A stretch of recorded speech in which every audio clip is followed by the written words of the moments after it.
We have a very interesting panel discussion this afternoon on improving the efficiency of health spending. We've heard talk this morning on the whole question of the quantum of funding and the nature of center-state funding and issues of that sort. This session is going to look in a little more detail on how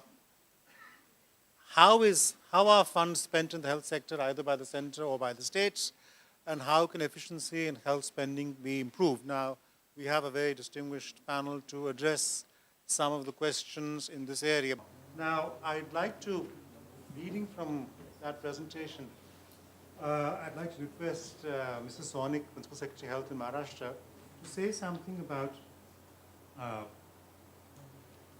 specific question which has been raised in our agenda. Is public spending designed and targeted to correlate with disease and their financial burden? So what are the linkages, if any, between the way in which public spending takes place and what, for instance, are Maharashtra's particular requirements, and is there a match, and how do you try to achieve this? Sujata? Thank you, sir. And very happy to be part of this very distinguished panel. Thank you so much for inviting.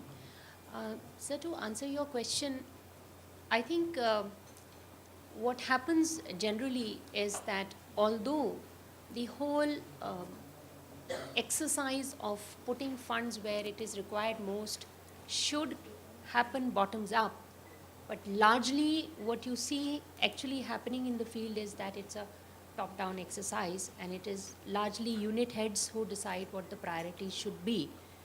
And very often important data that is getting collected at the cutting edge is not really feeding into your public policy.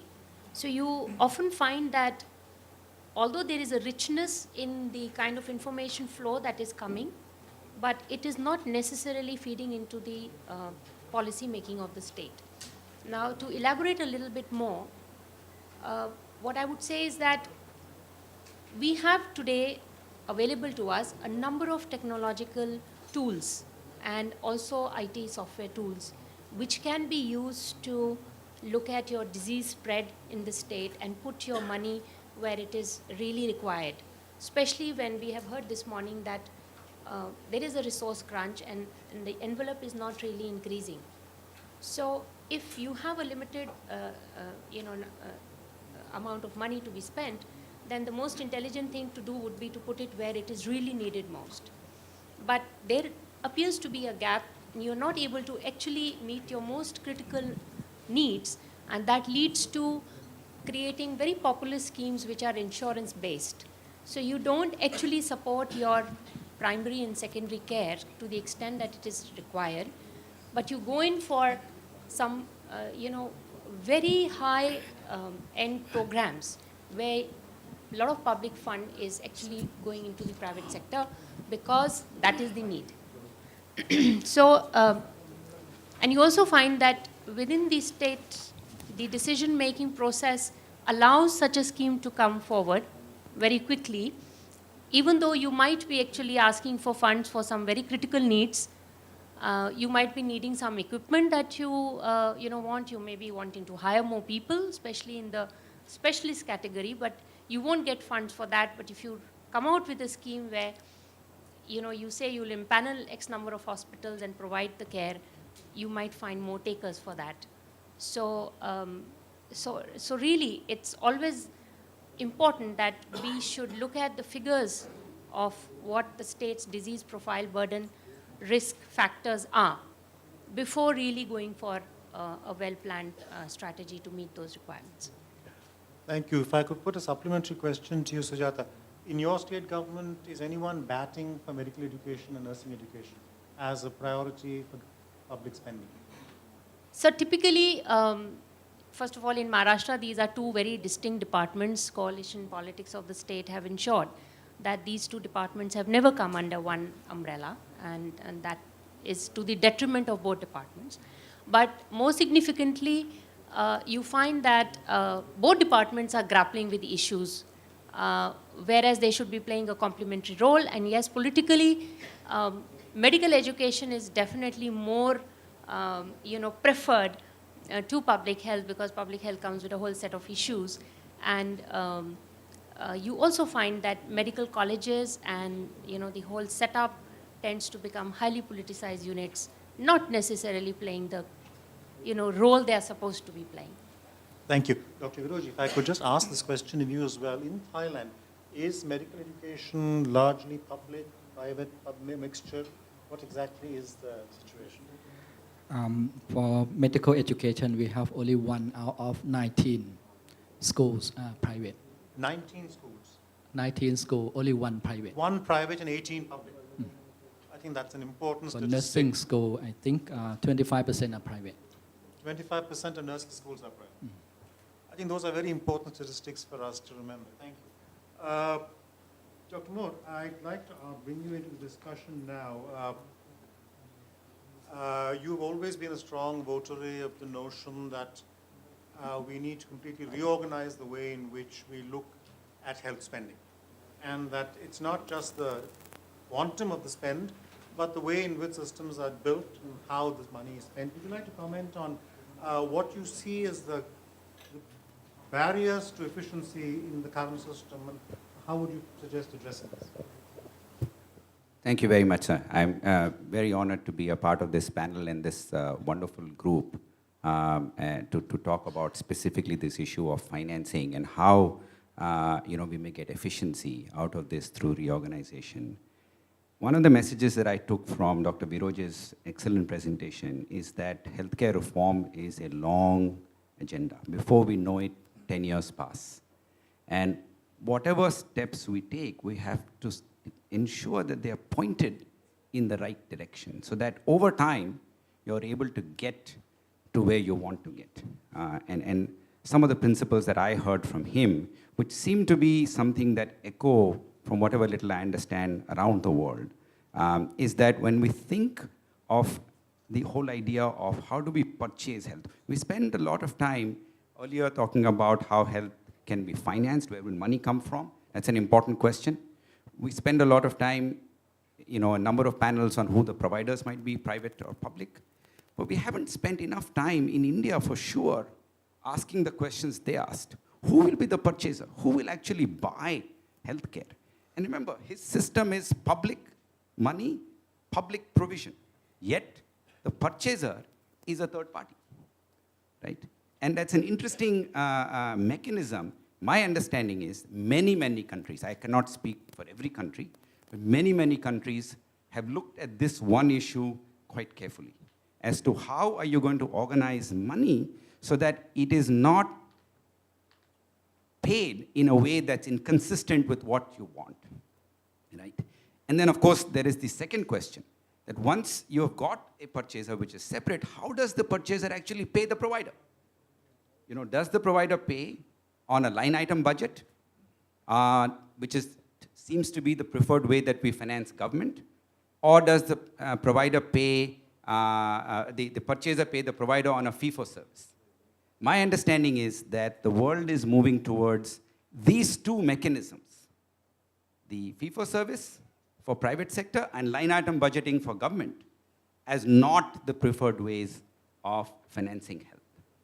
Of course, the whole issue of purchaser, one of the things that I heard several times in the morning that these insurance schemes are pooling schemes. Actually, they're not. The pooling is happening through taxation already. What we have done is, instead of trying to bring our monopsonist purchaser, which is a key word from Dr. Viroj's presentation, we are building further fragmentation. Because what have we done? We have Ministry of Health as the purchaser, paying on a line item budget.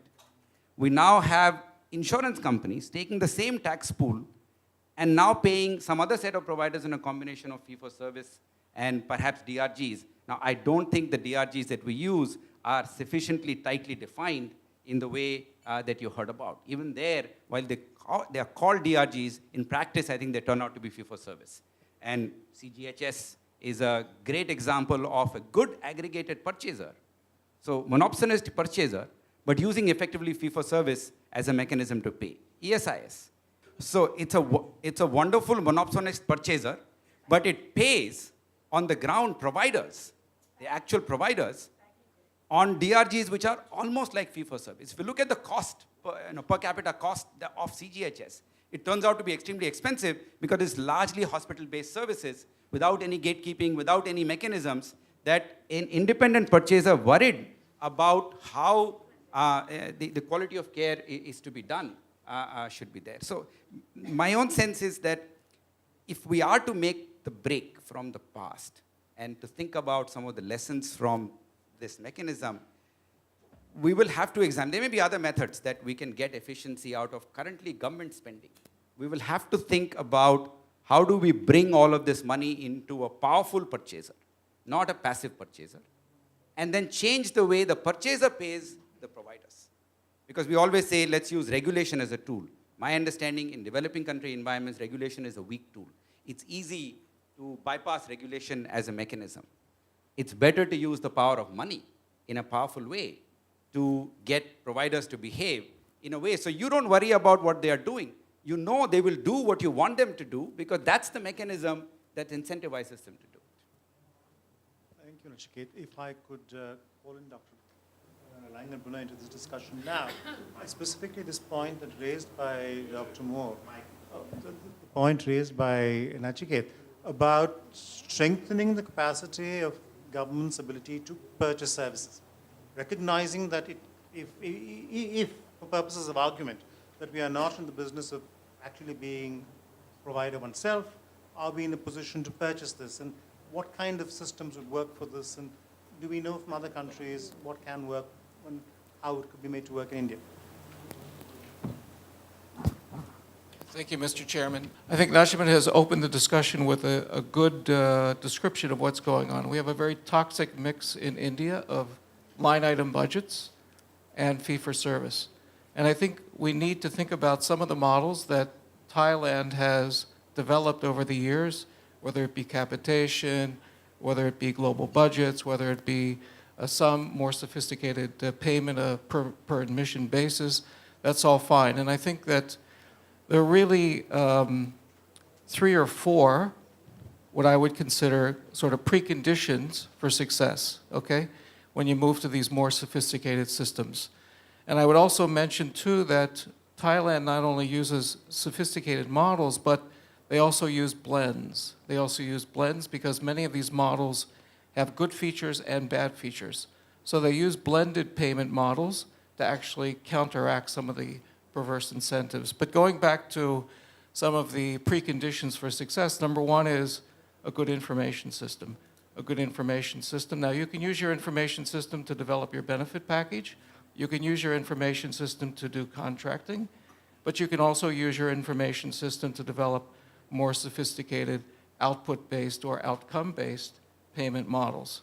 And I think that's very important. And it's not only the right information, but it's also collecting information in a standardized way so that you can then analyze it and develop your packages, your prices, and use it in your contracts with providers. Okay, so that's number 1. And I think that the Thai system does have a very sophisticated information system. It wasn't developed overnight. If you talk to the MIS experts in Thailand, they will say, we made many mistakes. It took us 15 years. But now they have a model that's worth looking at. So I think that's a very useful model for this region. And as the chairman has said, they use it. They use that information in a lot of different ways that are helpful for performance assessment. Secondly, when you go to these more sophisticated models, it creates incentives. It creates incentives. The whole purpose of moving to new payment models is to change behavior. Change behavior for improved quality, change behavior for improved efficiency. So if you do that and you create these incentives, then you have to give providers some flexibility to respond to those incentives. So they need some level of autonomy. And you've seen many OECD countries, many Western European countries, for example, move to more autonomous models, even corporatized models, to allow providers to respond. That may change the input mix, it may change the number of beds, it may change the type of equipment they buy. Again, it's an issue of responsiveness to to consumers as well. So that's the second sort of precondition. And a third precondition, I would say, would be quality, a system of quality assurance. So these new incentives may drive good behavior, but they also may drive perverse behaviors. So in RSBY, you pay on the basis of these package services, but there may be perverse incentives to get patients into the hospital for unnecessary surgeries, or to readmit them within 30 days because you can get paid twice. There are various perverse, or even to skip services and get them out the door more quickly. So there may be some perverse incentives in these packaged payments that you really need a culture of quality and quality assurance to track and to monitor and to counteract. So those would be the three, and I think that the last two conditions, the last two preconditions, really provide a kind of platform of accountability that both to consumers and also to the purchaser. Thank you. I think that phrase, the culture of quality, we will have to return to that at some point too, because that really lies at the heart of many of these issues of why is it that even in situations where the funding is available, where the staff is in position, where drugs are available, everything is available, the overall quality of performance is still lamentable. And all of us are familiar with situations like this where so you've ticked off all the boxes. And on paper, as a matter of record, everything has been achieved. However, the actual quality of service being rendered, impact on health outcomes, is not particularly different from any other place. And that is not an important question. Professor Hammond, if I could address the same question to you, the question that we put to Ms. Rangamuna, of what kind of advice would we need to give to state governments? I mean, much of the discussion this morning has been on the fact that state governments now have a larger role in determining how exactly they fulfill their responsibility for providing primary health care. And if indeed state governments are to play this role, they need some guidance. What do you think we should say to them? Actually, that's a question that's well over my pay scale. Because I think of states as being very large entities. Remember that most of the states of India are larger than most of the countries in Europe, yeah. And much larger than Thailand. So I think that even the state level might be a touch high for being able to ensure accountability. I think I agree with everything that Nachiket and Jack said. And I would like to underline the importance of the accountability dimension. Everything that, and the accountability is to the patient, it is to the profession, and it is to the funder, which is frequently government. And there's lots of different ways to ensure this accountability, but somebody has to be paying attention. Somebody has to be measuring things fairly regularly. Accountability means you know what's going on and can hold the responsible people accountable. This can be done in many different ways. In the rich countries, we have everything from Canada, which is 100% government finance, to 100% private provision. But they do know exactly what is going on. They measure very regularly. On the other extreme is, I would say Finland, where they have salary-based civil servants, just like here. On the other hand, Finland is the employer, not being something like a state, is a local government. Now let me just emphasize this. Finland is a country of 5.5 million people.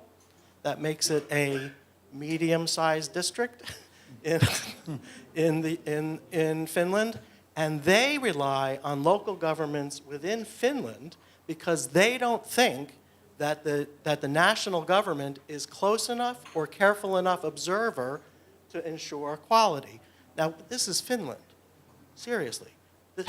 These are the most boring, law-abiding people on earth. no offense. And they also number one, at least on the last time I looked, on Transparency International's most honest people, most honest civil service everywhere. And they don't think a federal government, or the national government of 5 million people can pay close enough attention to make sure that providers are accountable. I think this should make us step back and think a little bit. So I would say, just on the issue of states, somehow someone's going to have to measure output, someone's going to have to measure quality, which is very hard to do, actually, and people are going to have to hold people accountable. I'm not sure that states are small enough to do anything of the sort. Thank you. Sujata, as the only representative of the state government on this panel, would you like to come in on that? As to what can states do, how feasible is it to ensure accountability, to ensure performance, to ensure a certain reliability in data and stuff like this? There is quite a high degree of reliability of data. The data collection systems work very well, and the only problem is nobody really looks at it. But in terms of ensuring accountability at the human resource level, that's still a very big challenge. I think all of us grapple with it. Any system designed to ensure that always gets defeated, because we are working in a manner, I sometimes feel, which is contrary to the way the country is developing. In Maharashtra, for example, today we are 53% urbanized. But yet we have a population norm on which we base setting up of our institutions, and so we are trying to push highly skilled personnel back into the rural hinterland. So there's a great amount of resistance from people who have certain dreams of achieving excellence in their profession from going into these remote areas. And even if you manage to, with a number of facilities that you provide, you find that you're not able to really retain them. So that remains a challenge. So when you're grappling with some very basic issues, ensuring quality over a period of time, it becomes a very big challenge. And also, I feel that we don't pay enough attention to the kind of infrastructure that we are developing. Like, we do have a national health policy now, it has come out, but then it was discussed, debated, and then it kind of sort of, became something that was discussed. But what are the components of that health policy? How are you going to ensure that you actually implement your policy? And one thing that is very important is that your infrastructure should meet certain standards. You can't expect a specialist to go and start serving in a hospital where you don't even have assured water supply, or you don't even have assured electric supply. So quality, to my mind, comes along with certain prerequisites, and unless you can ensure them, it's not going to be possible to really achieve those standards. Peter, if I can bring you into the discussion at this point, the point raised by Sujata that, that we really can't figure out the kind of incentives it takes to keep qualified people where we need them. And so is there a case for better or more incentives, better human resource management, prepayment, issues like this? Would you want to weigh in on this? Yeah, thank you. No, I'm glad we came to that point. That is something I think is very useful to bring into the conversation. So just to start on that, I'd like to come back to Viroj's presentation and think about where much of India is today along the continuum that he showed us of 25 years of Thailand. And I would say that much of India is very much on the left-hand side of that graph. And that there's a very significant challenge around what I would call service delivery design that really needs to be addressed before, in many places, you can move farther along in the more elaborate things we've talked about payment methods and so on. Now, this is not true everywhere. If you look across, of course, India is so vast. If you look across Indian states, there's a huge amount of differential across the states. There are states where the state government is spending 400 rupees per capita per year on all government health services. That's the tertiary hospital, the secondary, the primary, everything. And there are states where the state government is spending 2,500 rupees per capita. So there's a sevenfold or perhaps larger differential at the state level in the levels of spending. And what does that mean? what that means is you have a normative system, a system that's been designed according to certain norms to have so many facilities per population with Indian public health standards and so on about staffing and supply. But the actual resources to actually put that system in place are hugely varied across states. And then, as Sujata has mentioned, states also differ quite a bit in their own capacity to generate some of the key resources. Think about human resources. In some states in the South, states have multiple 20 or 30 medical schools. In other states in the North, there may be only 4 or 5 medical schools, and nursing schools similarly. So one point I would raise is that one of the first challenges to address, if we first think about reducing the differentials in this financing, which we talked about this morning to some extent, but there is a huge service delivery design challenge. Now, what are some things that can be done? Well, one of the things that can be done is to try to adapt to the realities of what states can actually supply. So, for example, if states don't have physicians, does it make sense to fund and create posts for physicians in facilities where they don't want to go and work?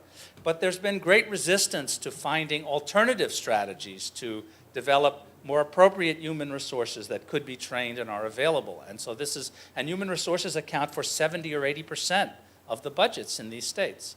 And then similarly with supplies, drugs and supplies, the amount of money that's being spent on these is very, very low in many government systems.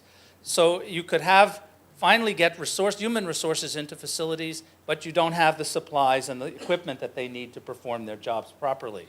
So I think these are very fundamental challenges that have to be addressed even at state or even at a lower level within states in order to create the basic functional delivery system, which I think is the story from Thailand. They spent the first, decades, 3 decades? Okay.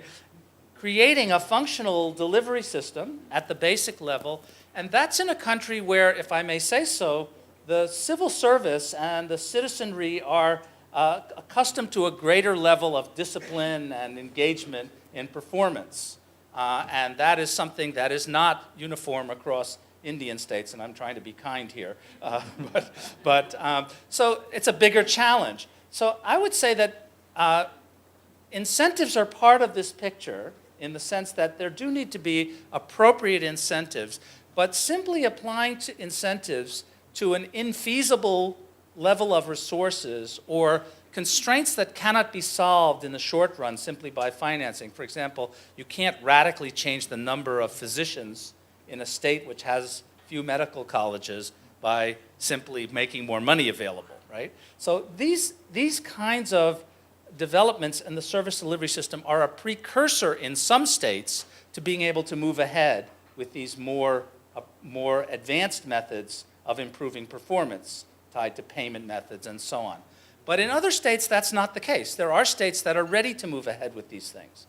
And so in India, I think we could potentially see a number of different kinds of experiments or pathways developing which would bring into play places at different levels of this development continuum, but all the while trying to focus those resources on meeting important health needs, because the quantum of health needs is very great. There's a lot that can be done even with the limited resources that are available in some states. Okay, I'd like to say something about that. Before that, I think Nachiket wanted to come in for this conversation. So one quick issue I just want to make sure that we kind of think about. We've presented these problems of quality, accountability, financing as somehow separate challenges. And we think, and Peter is asking for things to happen in a way, but the question is, what is the motivation? What is the incentive for this to get done? You might say there must be some abstract goodwill player that is doing this. The whole idea of payment system redesign is to build incentive. Remember, Thailand is not buying, sir, private services with this purchaser. It's buying services from the government with an independent purchaser. And why is that an important, perhaps disagreeing with Peter, an earlier step? Because otherwise, who cares, right? You don't have enough doctors. You might say some states are spending more money. Let's examine what are the outcomes they're getting, right? Some of them have done reasonably okay on maternal child health. Those very same states are the worst performers on NCDs. Right? So it's not obvious to me that we have a high performer state necessarily using its resources. You might say a state is spending 500 rupees per capita, but only 20% of the population using that health system. So actually it's spending 2,500 rupees per user. Why is it not getting performance? Because my sense is we are stuck with line item budgeting, and then we need somehow some benign power to sit there and say, I will reorganize the system. But there is no motivation. And I felt that the idea of the split, maybe that's not the only idea, but the idea of finding a powerful purchaser is exactly the kind of analysis, because then the purchaser has the motivation to do that analysis. Now, a political system may overrule it, like in the dialysis case. But at least somebody is teeing up this question. It's somebody's job to actually do it. Somil, maybe you want to pick up on that question of what Nachiket said was, can we look at a situation where there is an independent and suitably powerful purchaser who is in a position to take responsibility for getting the system to deliver? You've had a lot of experience in health insurance, and if you could bring these together and say something. Thank you, sir. So I think I'm going to go back a little to Thailand, a little bit to Excellency Agdak's presentation this morning from Turkey, and also partly to a piece of work that we've done recently in 24 countries. We call it Going Universal. So one consistent trend, and Nachiket referred to that trend, was moving away from line item budgets towards more blended performance-based payments coming on top of line item budgets in the public system.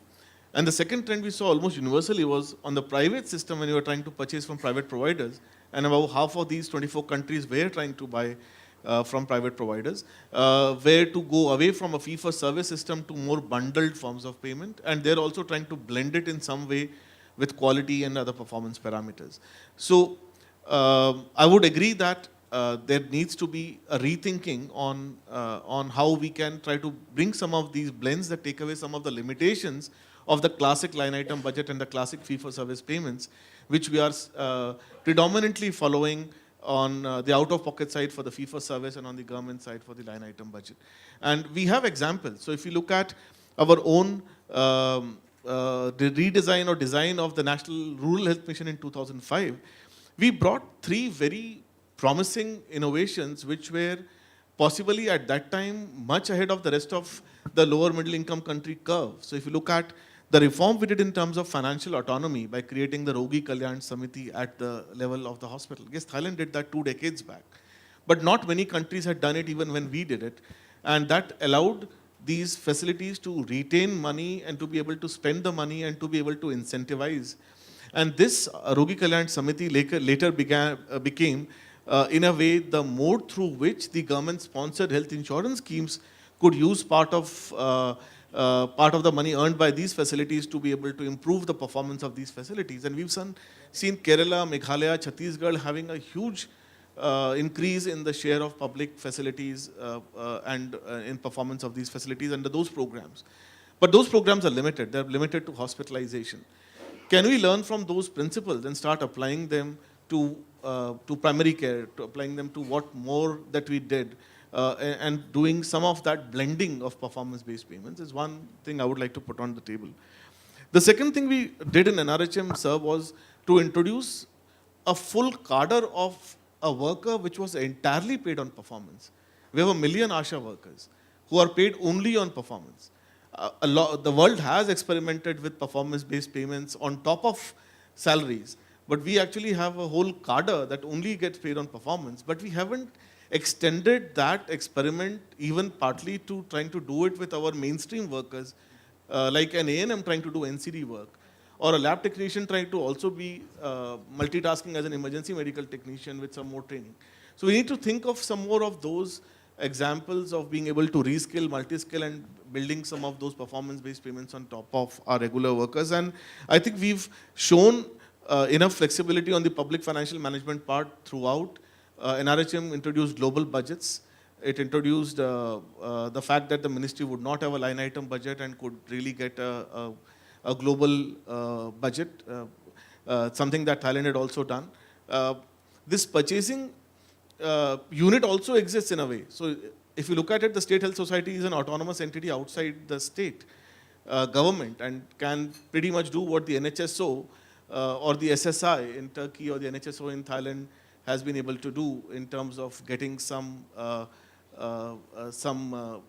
internal market mechanisms going. So just some thinking aloud on how we can link some of the lessons that we've learned from NRHM and government-sponsored health insurance and start thinking about something revolutionary which can be the solution that we would need if we really have to find the Indian way of managing all our health challenges at $60 per capita.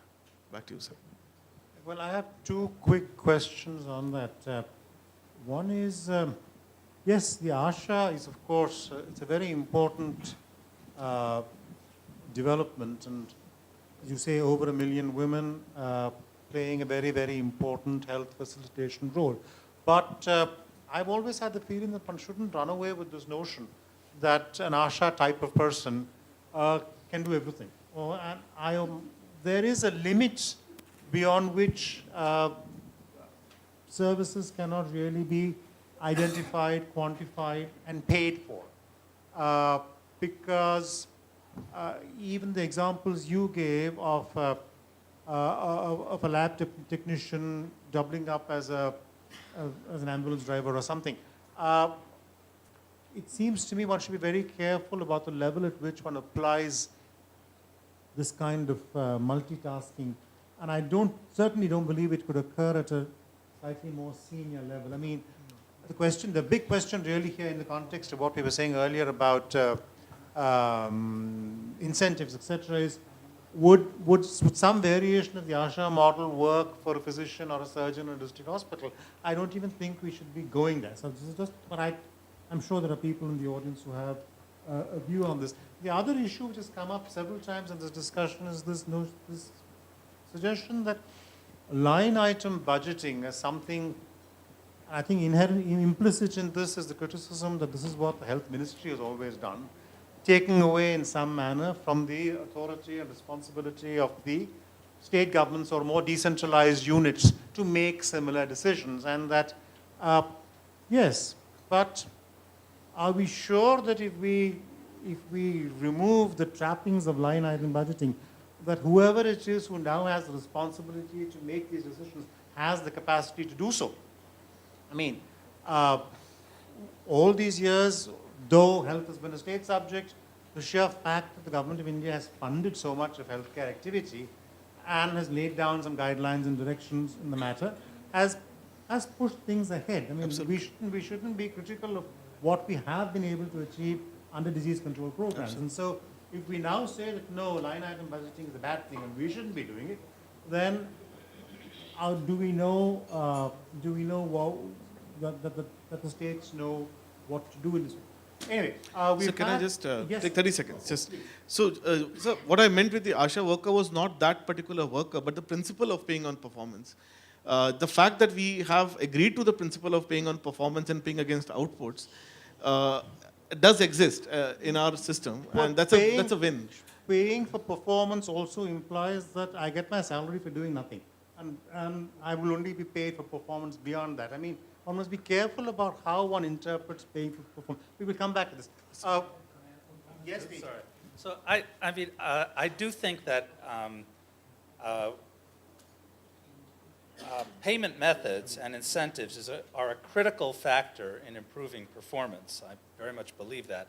But I also very much believe that we shouldn't rely only or exclusively on altering payment methods or incentives to bring about improvements of performance. If services are not designed properly, if people are not trained properly, if they don't have the capacity to manage under these incentives, then they can easily backfire.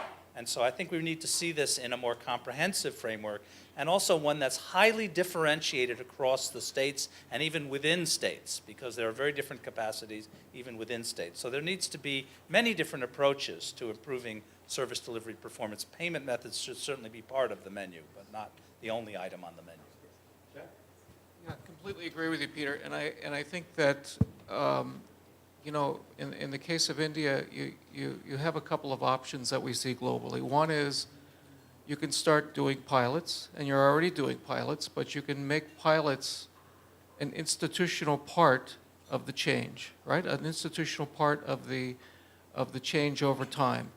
And many big countries have done that. China is the world's best example, but the United States does it. Many countries in Europe do it.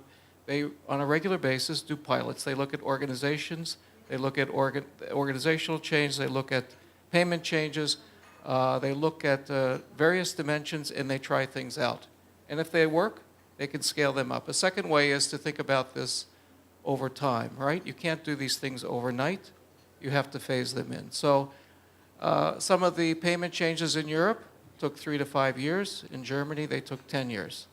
So we want to be precise, we want to be careful, we want to allow people to develop capacity and be ready to respond to the change. Thank you. I'd like to ask Dr. Viraj to come in, but before that, I think let us open it up to the House. Manoj?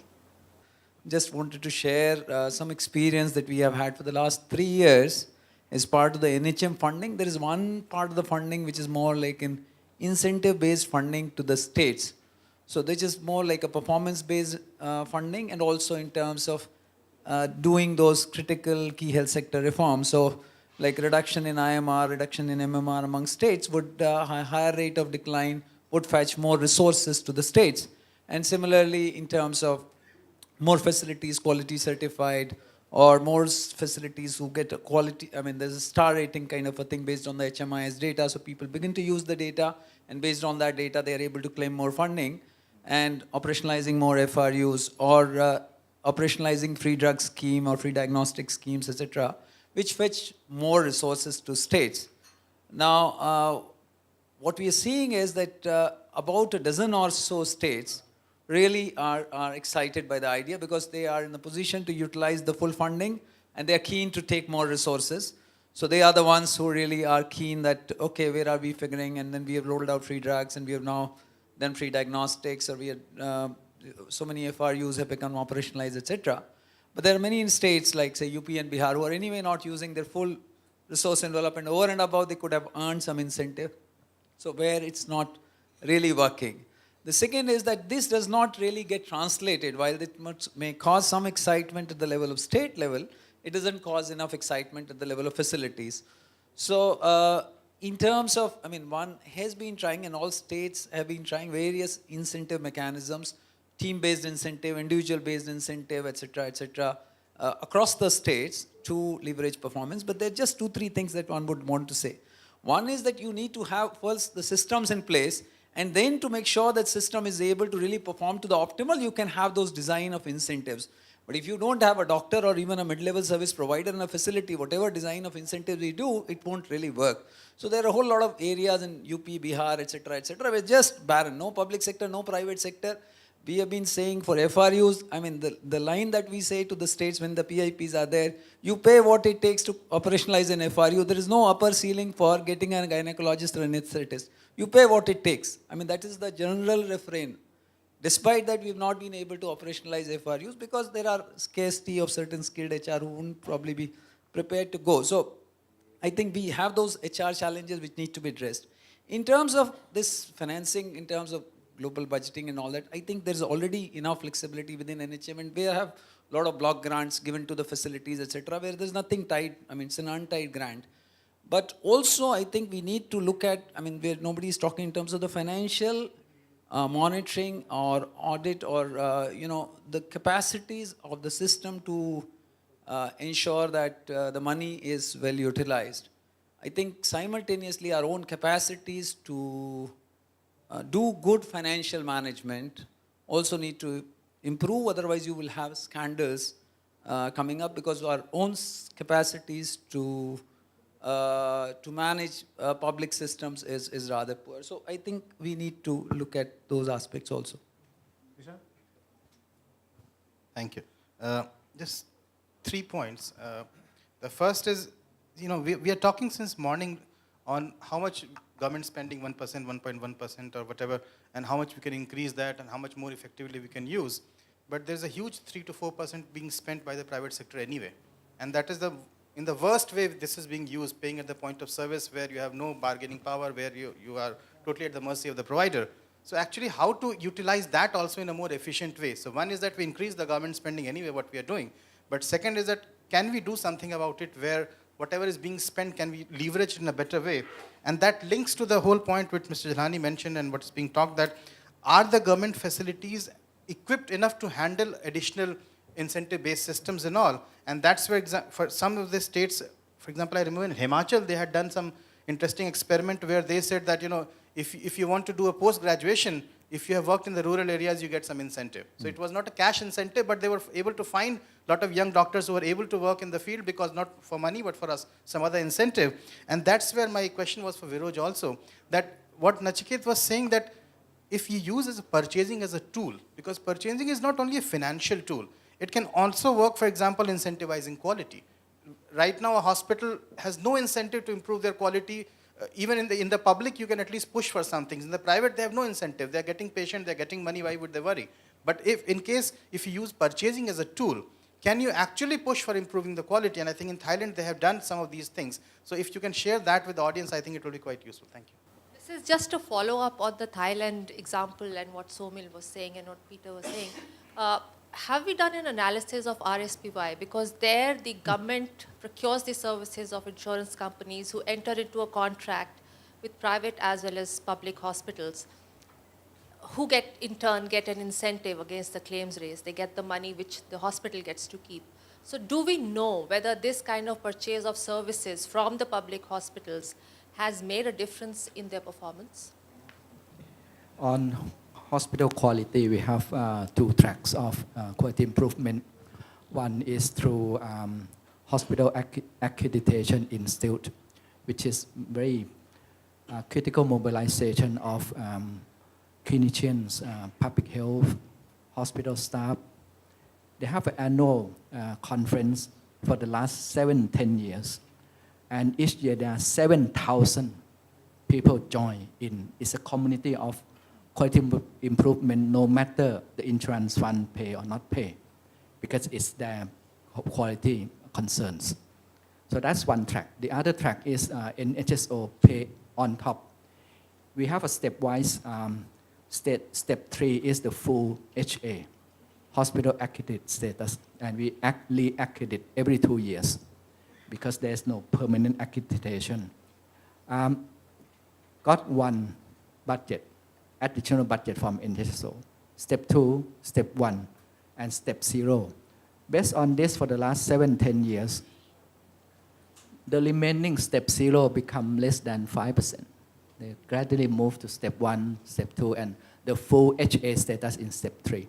Both public and private mobilize internal staffs to move this. Let me comment on the purchaser-provider split. It's easy to speak, but so critical and contentious to implement. In the last 15 years, the financial power of the MOH was transferred fully to NHSO. They are fighting between MOH and NHSO since then until today and yesterday. Because we terminate supply side financing in total. We don't have parallel budget allocation. So we provide leveling field between public and private providers. We pay the same amount of resources. Therefore, we terminate the previous supply side financing. That's why MOH is so unhappy, because in the past year there is integrated model. They receive money, they provide service with very poor responsiveness. In Sri Lanka, in Malaysia, it's a public integrated model, whereby the OP is not that low, because the responsiveness in hospital in Colombo and outside Colombo, in KL, outside KL, is not so good. Because at the end of the day, my budget comes automatically. Why don't I bother to responsive to the patient? So that is very critical. From the 15 years of reflection, it's so critical that we have to move from the public integrated model to a public contract model. There's one good publication from OECD that performance under public contract model is better than public reimbursement model. And public reimbursement model is better than public integrated model. The worst is the conventional, that state government allocate budget and state government own the hospital. So they play both purchaser and provider at the same time. So responsiveness to the people, just forget it. Thank you. Just one clarification. The NHSO is not government. Yes. Who pays the salaries of the people in NHSO? NHSO pay. And they have some kind of corpus funding or something. But government official salary is protected by law. In the capitation that we calculate, we include salary in the capitation. But then on the purchasing, downstream purchasing period, we allocate the salary budget transfer to MOH. So they pay through their routine regular by law. Sujata, you had a question. Just three comments. One was on Somil saying pay for performance, why not extend the same that we did with Asha's? Maybe a good suggestion, but I think the very strict evaluation should be done of Asha's and what kind of behavior it induced. Because there are some data that show that Asha's did take on those services which paid more and neglected those which pay less, even though they're more important population health-wise. Two, in Andhra Pradesh, Asha's, if the program pays, say, X amount to go to a government delivery for deliveries, the private sector is paying double the amount, and so they're sending their cases to the private sector. So typically in Andhra Pradesh, you'll find institutional deliveries are now 95% or 96%, but the entire growth has been to the private sector, not in the public sector, despite NRHM and despite in some for the BPL having ASHA. So ASHA, I mean, pay for performance by itself is no, and under RAS, as you know, every surgery got 30% more. And what happened? The kind of perverse, the number of surgeries, unnecessary surgeries done, and a huge amount of distortions within the other non-surgeons and the surgeons and so on. There are a lot of problems and issues on pay for performance. On line budgeting, Nachiketa, I studied a hospital in Canada. I was amazed to see the amount of detailed budget lines that they have for that hospital. 2,500 lines for a small 200-bedded hospital. And it is on that basis that they evaluate, and they, in this, it was very interesting to see then the Chinese, from Hong Kong went to Toronto, and they found the geriatric group and so on. So there's a whole disease change in the community in that hospital, and they found that where they were giving budgets for a certain disease, that had reduced over the years, and where they needed to invest more money was on COPD and respiratory infections and geriatric care. So they made those shifts of staff and beds and all to that, So it gives a huge amount of ability to plan when you do have budgets given by line items. I don't think that is wrong. It enables also to see whether all the sequencing of all the activities that go to make a program is implemented. What is wrong in India is our budget lines are prescriptive. So the government of India says you shall spend 10 rupees for training a worker. In Andhra, it might cost 20 rupees. I can't change that budget line from there to here. Then you have to go to Manoj and ask his permission. So it was the prescriptive nature of budgeting that was at fault. But I think line budgeting itself, I don't think governments can get away from it. That's the only way they can monitor and tend to see what is happening and where money is being spent. What you're talking about Canada, that's probably not input-based already. So I think, right, so... Right, so that's not really line item. So I think that language needs to be clear. Line item is really input-based, so the incentive is, I think we so loosely use the term budget. It's meaningless. It's depending on how the budget is being set. So if the budget is set based on input, that's the problem. If the budget is based on activities, nothing wrong with it. In fact, many of the performance-based payment is an output-based total budget. I come from a country that's Chile in South America, which didn't think about what Peter and Jack were mentioning, and it's run into problems. There were a number of economists working in the National Health Fund who came up with the idea of incentives and new payment systems such as capitation, DRGs, and so on and so forth. And they introduced the new payment systems, but they saw no results because there were such rigidities among public providers. The public providers could not respond to these new incentives because they could not make any managerial changes, they could not fire the people who didn't work, they could not give incentives to the people who worked well, they could not hire new individuals, they could not shift budgets among budget lines. So I think that whereas this meeting is about health financing in India, and that explains why we're focusing so much on health financing and payment systems as the tool to be able to improve performance. I think we do have to think about and pay more attention to the issue of the organizational structure of providers, especially public providers, and their ability to respond in desired ways if payment systems are changed, and if actually they're going to remain very bureaucratic institutions like they are in Chile, like they may be here, then you may waste 20 years changing payment systems and spending a lot more money and seeing no changes in quality and no changes in output. So that's a real threat to any financing reform in India, I would say.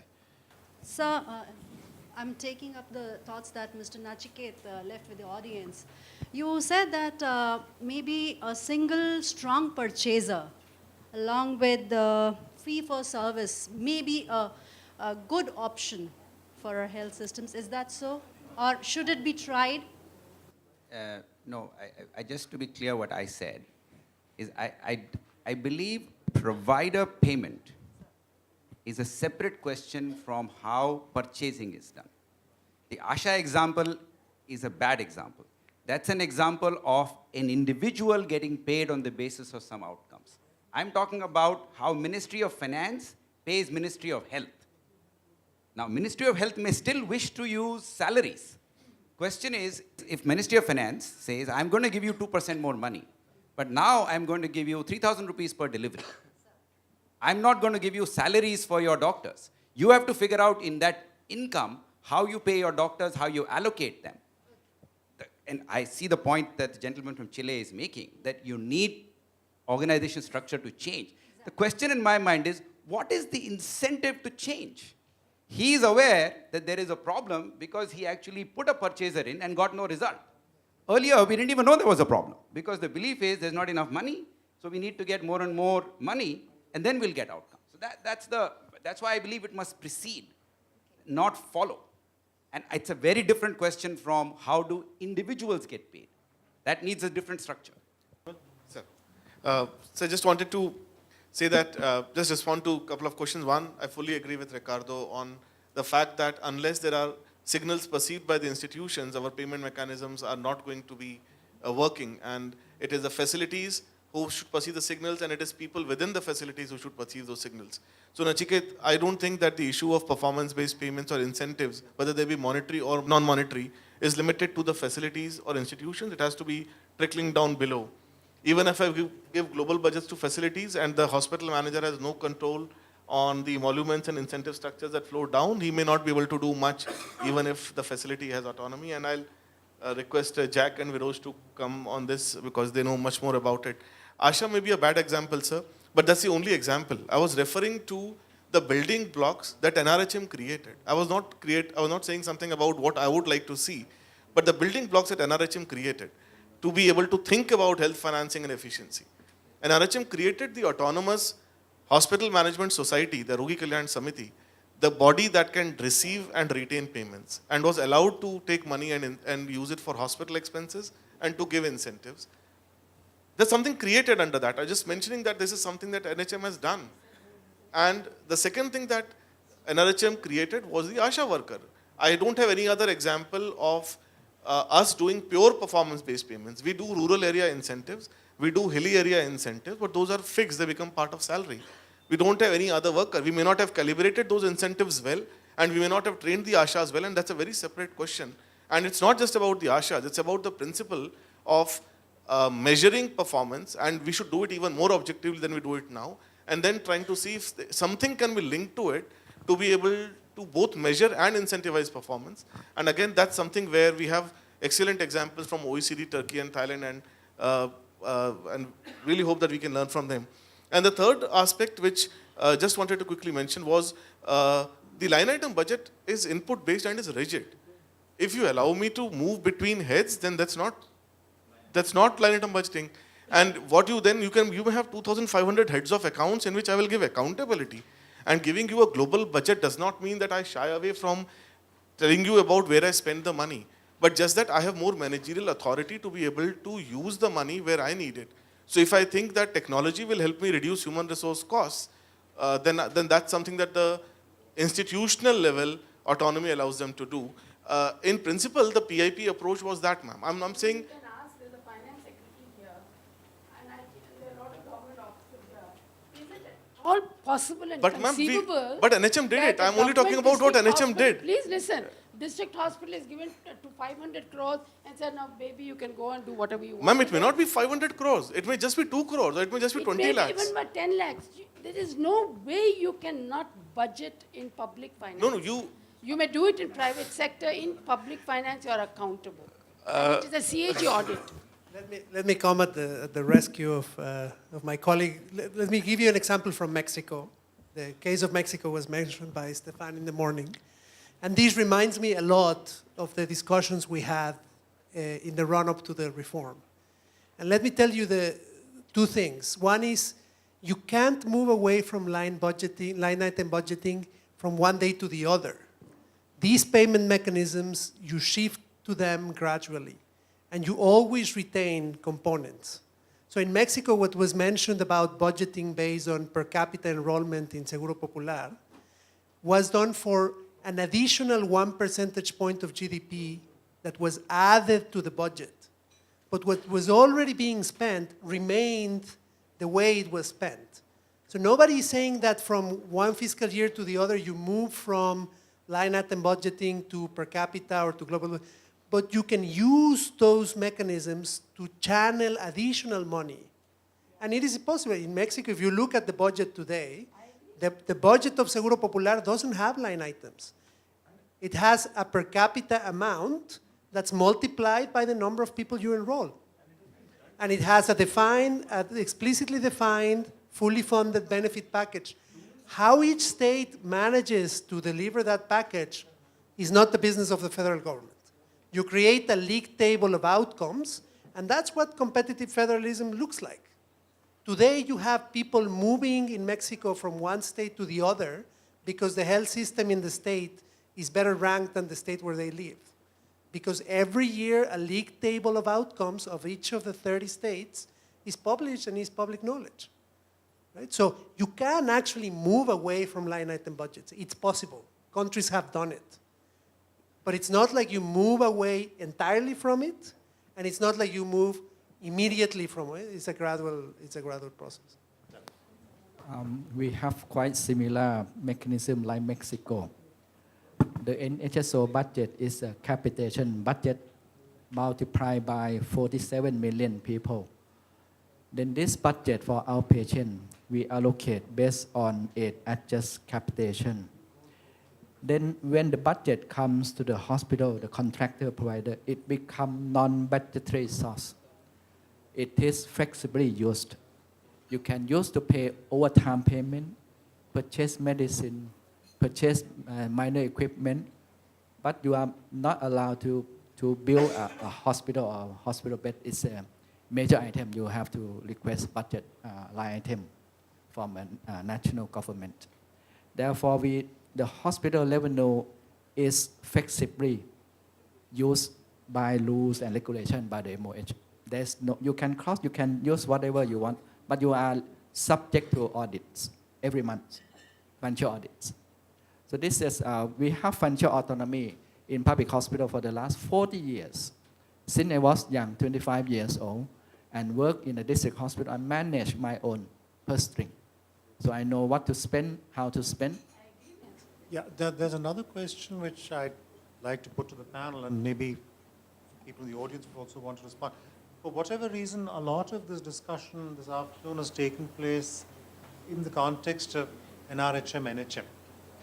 Now, as we all know, there is huge state government spending in health, and we've had two health secretaries this morning tell us that money is not the problem, that money is available.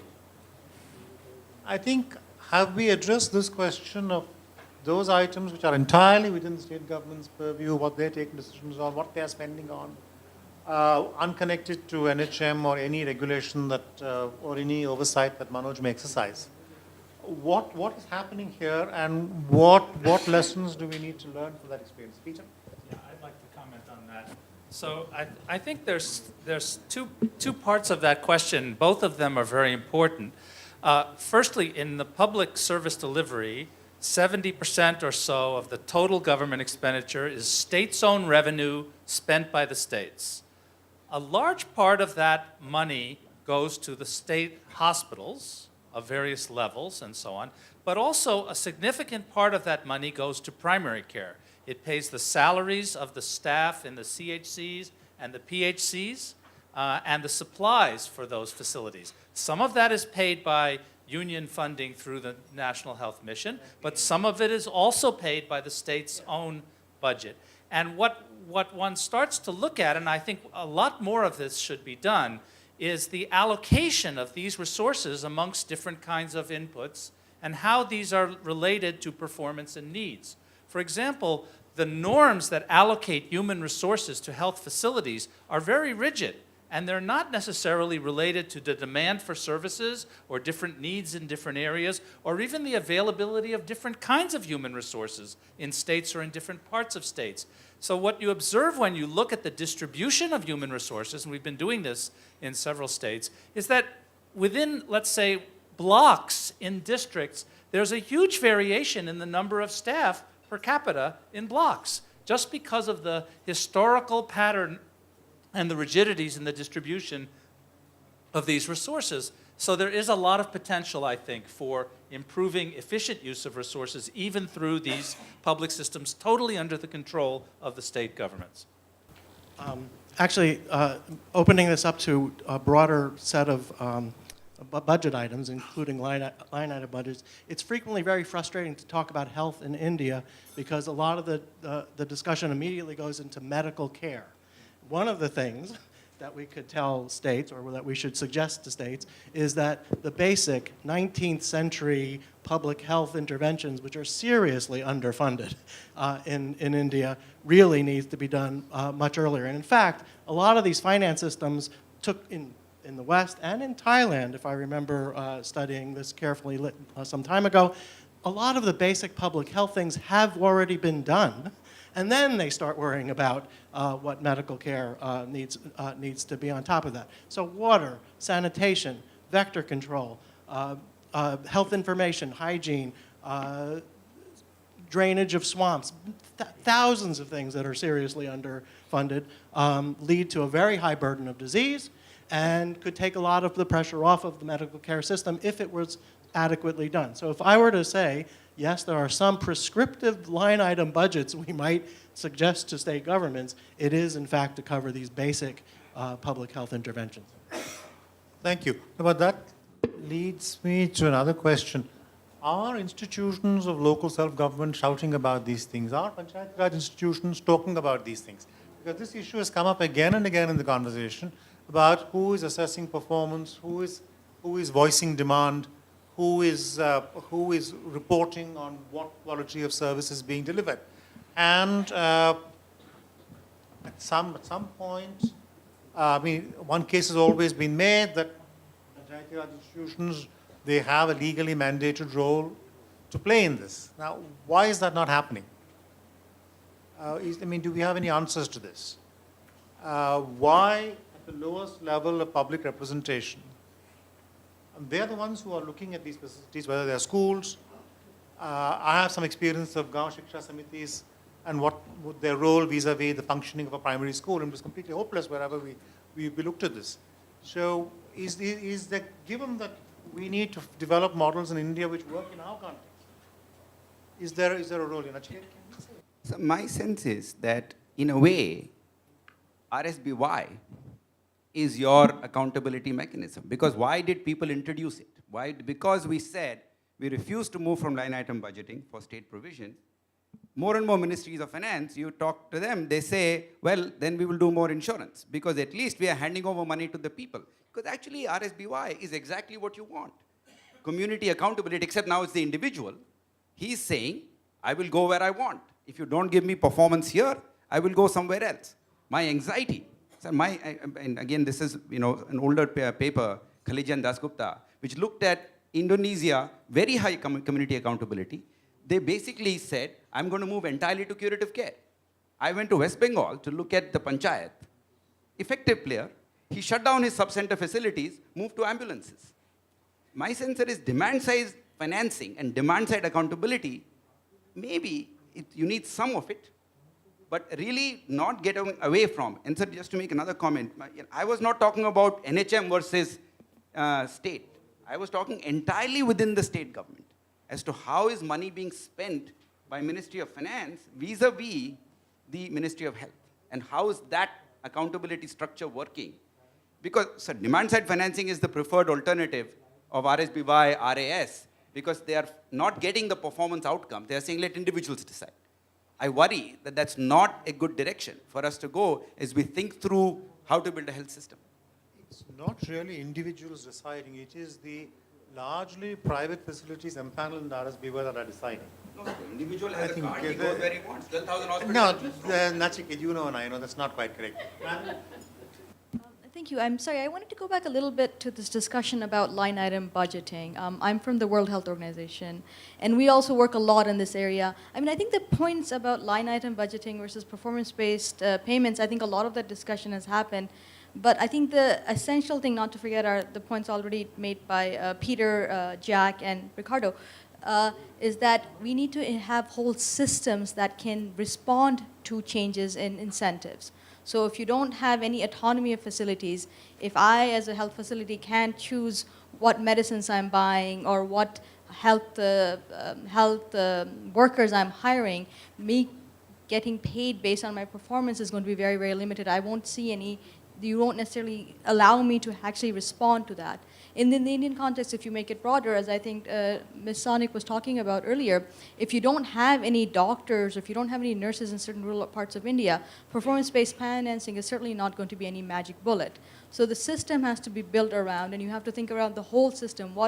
Financing is certainly an important system, and moving away from prescriptive, rigid, as Madam, you were talking about, line item budgeting, is certainly a direction to move in, but it needs to be thought out throughout the continuum of the system, not only as something that will inherently just change behaviors if we don't make any changes.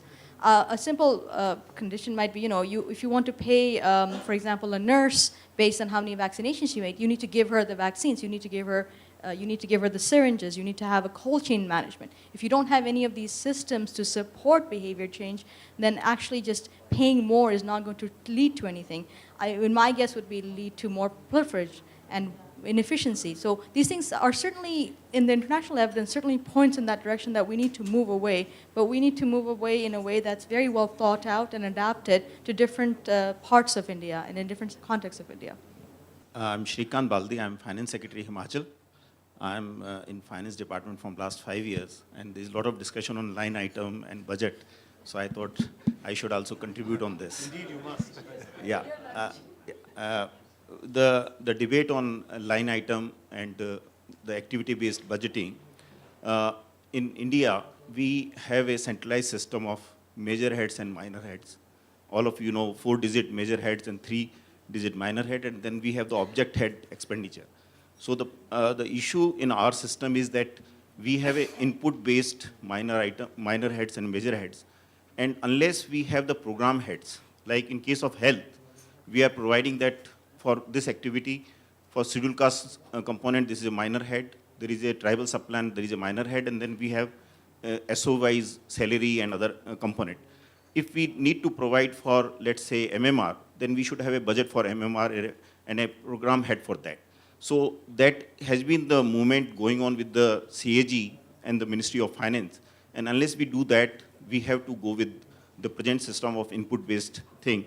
And why we go for the line item is, if we are not in a position to control the output and outcomes, which is based on performance agreement, and also on a very rigorous accountability, then we are controlling the input. So as on today, because of this, we are going for the line items. I would like to have one question from Nachiket more. You mentioned that we should have a separate purchaser. Now, I'm not very clear that if, let's say, one government department to another, one monopoly purchaser, how will it going to change the things? Because a purchaser-provider distinction, what we are looking for is inherent competition and inherent accountability to improve the performance. Just having a separate purchaser, which is again a government organization, how will it bring the changes? And if you can give some concrete example that how is it going to change the things, that would be nice. May I request actually Dr. Viroj to comment on this, because this is almost exactly what they did. And they have public provider, public purchaser. Public in the sense is the trust. It's an independent organization, but still not private sector. You were mentioning that, the tension between Ministry of Health and yours, and because much of the money for infrastructure, the whole budget was taken away and given to them.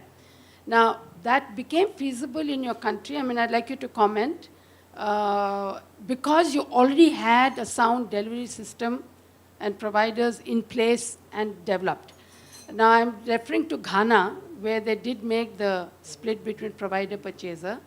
The health budget was then given to the purchaser, but what they found is that they didn't have enough money to build their own infrastructure, and that created a lot of problems because you had the purchaser for buying services, but the public system didn't have the money to build their infrastructure. So in Indian context, as you've seen, there's so many gaps in infrastructure. So if we were to give the entire Ministry of Health budget to a purchaser, where would they buy the services from? Mainly from the private sector, because the public sector will not meet your standards. So would it have to be contextualized, and what is your own experience and advice in that context? As I said, we implement UC scheme in the context of very mature infrastructure development for the last 3 decades at the district level. We have health center and district hospital as a contractor network in providing outpatient primary care services, prevention, promotion, and some admissions and referral. If there is a missing link in supply side, it's the legitimate responsibility of the MOH to fill the gaps. It is not the NHSO to fill the gap of supply side. This happened in Indonesia. The government in Jakarta must invest more in the eastern part. This is what we have a close conversation with them. NHSO is set up by law because they handle 140 million baht a year. Of this 140 billion baht, about 40% are salary. We top slide and return back to the MOH, and you pay your staff in your line, in your line of command. The remaining is paid.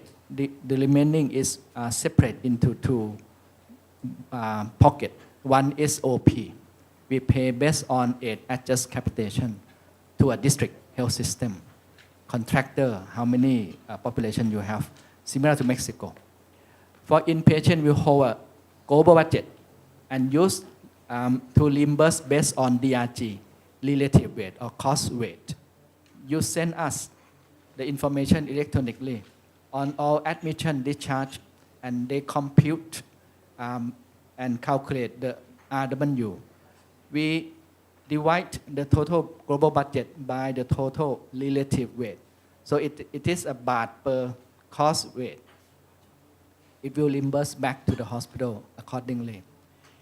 Based on this major financing reform in 2001, we confiscate the supply side financing that the MOH previously get annually and they allocate to the hospital. We confiscate this portion and add 30 billion more. Based on capitation budget multiplied by population size, we require this amount, and this amount is managed by another autonomous body by law. It's a government body, but it has its own governing body. The chair of the governing body is the Minister of Finance, with multi-sectoral and civil society representative in the governing body. Now, this is a full supply side, sub-purchaser and provider split. We split the function of the MOH on financing. You don't have the role and mandate to finance hospitals' services. The only role that you have is the service provision role. So MOH still maintain health center, maintain district hospital. But all this provider rely on the 3 insurance scheme, rely on their courtesy, their responsiveness, because people can change. I can change register similar to Mexico. They can move from this area to another area. If you are not serving them well, they just move. So it's a demand-side financing that push better accountability, better responsiveness compared to the previous purchaser and provider integrate into one entity, which is MOH. It's not so responsive. I'm in the event. But it's a good intention, but implementation is not that easy. We do have geographical monopoly. In a district, there is no competition. The MOH is the sole provider, district hospital. Then we improve the quality through another mechanism. And we cannot not to contract them because it's the only provider there. Tell me one thing, is there any possibility that a person will not receive what he was receiving as a salary earlier? So he will anyway receive that salary. So so the basic thing is now what you're doing is the salary protection is anyway taken care of, which continues in the system, and then there are the additionalities are so designed that they are paid for performance, largely yes, yeah? Yeah, through capitation. Thank you, friends. We need to close now, but Dr. Burman wants one last word. Maybe not the best for the closing. So I think that Nachiket has posed a very interesting question, and several other people, and Viroj also talked about it, which has to do somewhat with the sequencing, how we think about this. So one way of thinking about this is first you create the purchasing mechanism, that creates the incentive which draws the supply. Another way is to say you first have to have at least a decent level of supply in order to have purchasing, because you can't purchase what you cannot supply.